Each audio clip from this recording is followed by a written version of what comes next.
तेरी अपने मजदूर माँ-बाप की 2 लड़कियों के बाद तीसरी औलाद थी। 3 लड़कियों के पैदा होने से दुखी होकर उसके पिता ने उसका नाम भतेरी रख दिया था। भतेरी का अर्थ था बहुत, और भतेरी के माता-पिता अब चौथी लकतकी नहीं चाहते थे। खैर, भतेरी का नाम सार्थक हुआ। उसके बाद एक लड़के का जन्म हुआ, लेकिन भतेरी अभी भी एक बोझ ही थी। जब भतेरी 6 वर्ष की हुई तभी उसका बाप मर गया। पिता की मौत के बाद घर में अब उसकी माँ विमला और दादी रज्जो ही थे जो इन चारों भाई बहनों का भरण पोषण कर रहे थे। भतेरी की दादी रज्जो को आज भी बेटे की मौत से ज्यादा दुख ये था कि भतेरी का बाप अपने पीछे 3 लड़कियों को छोड़ गया था। वो अक्सर कहा करती थी, खुद तो मुक्ति पा ली, अब पता नहीं मेरी बुलाव कद होगी, कद भगवान इन नरकों से मुझे मुक्ति देगा। भतेरी ने लड़की होने के कारण अपनी पूरी जिंदगी अपने परिवार की घृणा और दुत्कार ही सही।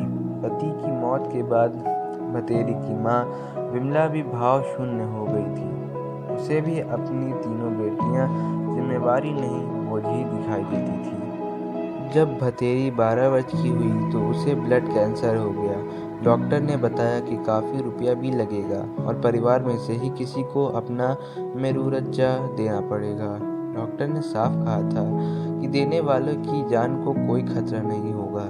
12 साल की लड़की के ब्लड कैंसर होने की खबर जैसे ही गांव वालों को लगी तो भतेरी के लिए गांव वालों का दिल पसीज गया। घर की माली हालत देखकर भतेरी के इलाज का पूरा खर्चा गांव वालों ने उठाने का फैसला किया, लेकिन यहाँ समस्या पैसे की नहीं आ रही थी। ग्रामीण समाज आज भी भावनात्मक समाज है।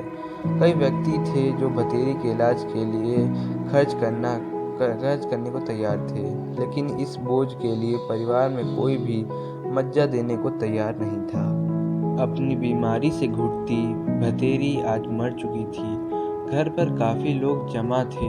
सब भेतरी की माँ और दादी को ढाढ़स बंधा रहे थे और उनकी गरीबी को कोस रहे थे। आज मृत भतेरी का चेहरा शांत था। उसने अपनी जिंदगी में बस अपने परिवार की दुत्कार सही थी और बाद के कुछ समय बीमारी की पीड़ा, लेकिन आज वो शांत लग रही थी। क्या इच्छा रही होगी उसकी अंत समय में। एक बार उसे कहते सुना था, माँ, आदमी मरने के बाद अलग अलग रूप में जन्म लेवे है, कुत्ता, कीड़ा, चूहा या डांगर। माँ, मैं तो डांगर या कीड़ा बन जाऊंगी, पर आदमी ना बनूं। देखिए, जानवरों को तो पता ही ना होता उनकी औलाद में कौन सा लड़का कौन सी लड़की। आदमियों को ही पता हो ये फर्क तो बस उसका बाल सुलभ मन मानव की इस वृत्ति का प्रतिकार नहीं कर सकता था। लेकिन जिंदगी भर जो घृणा उसने अपने प्रति देखी थी, उसे वह जरूर महसूस कर सकती थी। शायद भगवान उसकी अंतिम इच्छा पूरी कर देगा, उसे मानव नहीं पशु योनि में जन्म देगा।